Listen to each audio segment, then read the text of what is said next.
Hi friends! Thanks for tuning in. If you like this video, please give it a like, comment below, and take a moment to subscribe to our channel. Welcome to St. George Island, Florida. In this video, we'll mainly travel along East Goree Drive. This barrier island stretches about 28 miles long and up to a mile wide, nestled off Florida's Gulf Coast. Long before modern times, indigenous peoples, including the Apalachee and Muskogee tribes, called this island home. They relied on its abundant resources for fishing and gathering shellfish.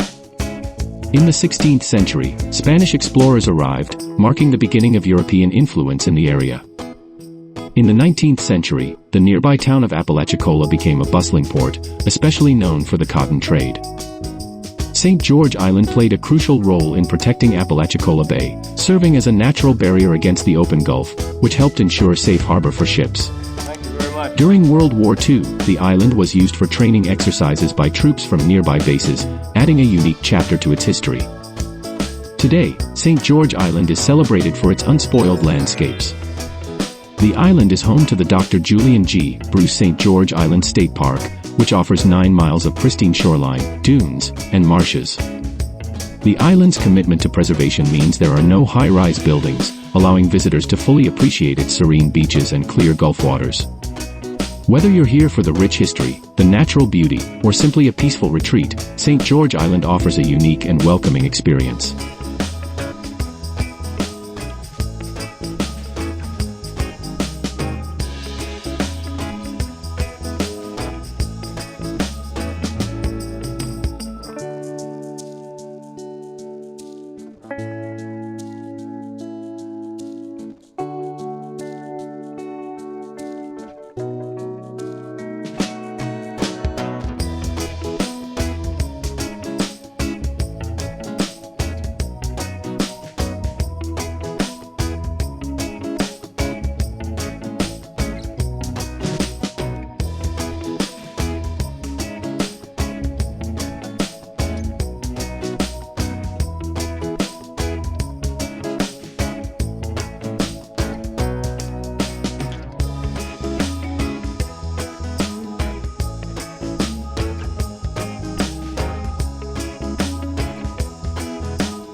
Thanks for watching!